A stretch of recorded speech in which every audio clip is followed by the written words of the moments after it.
আজ হলো রবিবার। সকাল সকাল ঘুম থেকে উঠে, তো আজ সানডে, সকাল সকাল ঘুম থেকে উঠে আজকে আর চান করিনি।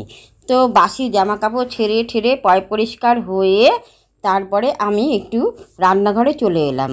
তো টিফিন বানাচ্ছি, সাদা আলুর তরকারি আর পরোটা। বর খেতে চেয়েছিল, গতকালই বলে রেখেছিল পরোটা খাবে, লুচি খাবে না। তো তো এই লেচিগুলো করে নিয়েছি। এখন একে একে পরোটার আকারে পরোটা করে বেলে নেব। তারপরে আমি এই সাদা আলুর তরকারিটা একদিকে সাদা আলুর তরকারি করছি পাঁচফোড়ন দিয়ে, আর সাদা তেল দিয়ে সাদা আলুর তরকারি বানাচ্ছি। আর এখানে আম আছে, তো পরোটা দিয়ে এই সাদা আলুর তরকারি আর আম, এই হচ্ছে আমাদের সকালের ব্রেকফাস্ট। তো তারপরে চলে এলাম, টিফিনটা খেয়ে চলে এলাম রান্নাঘরে। ভাত বসিয়ে দিয়েছি, দুধ জাল হয়ে গিয়েছে। তারপর চিচিঙ্গা ভাজা রান্না করব।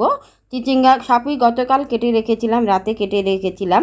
তো চিচিঙ্গা ভাজা ভাজা করছি। আর বাঁধাকপির তরকারি বানাচ্ছি, বাঁধাকপির জন্য আলুটা ভেজে নিচ্ছি। বাঁধাকপির তরকারি প্রেসারে বাঁধাকপিটা সেদ্ধ করে নিয়েছি। তো এই বাঁধাকপিও বসিয়ে দিয়েছি। তারপরে একটু কাঁচকলা, জানো তো, কাঁচকলার খোসা বাটা খেতে কালো জিরে দিয়ে বেটে, কাঁচা লঙ্কা, একটু চিনি, লবণ এসব দিয়ে তারপরে একটু কড়াতে সর্ষের তেল গরম করে তারপরে একটু সাঁতলে নিয়ে কাঁচকলার খোসা বাটা খেতে দারুণ লাগে, সেটাও বানিয়েছি। আর আমাদের জন্য করেছি, আমাদের জন্য ইলিশ মাছ এনেছে বর। তো মধ্যবিত্তের ইলিশ মাছ, বড় না, মোটামুটি ছোট, দুটো। তবে দুটো মানে বুঝতে পারছো একটার দামই কত আর দুটোর দাম কি হতে পারে। এটা হচ্ছে নিম্ন মধ্যবিত্তের ইলিশ মাছ খাওয়ার মজা। তো যাই হোক, তো দুটো মুড়ো এনেছে। তো আমি বলেছি মুড়োটা ভাজা করে রেখে দিই, আমি একটু কচুর শাক বা কচুরলতি দিয়ে বানাবো।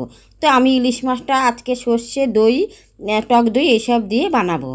তো বেগুন আনতে বলেছিলাম, আনেনি যখন, তাই বরকে বললাম আমি একটুখানি সর্ষে আর মুড়োগুলো ভেজে নিচ্ছি।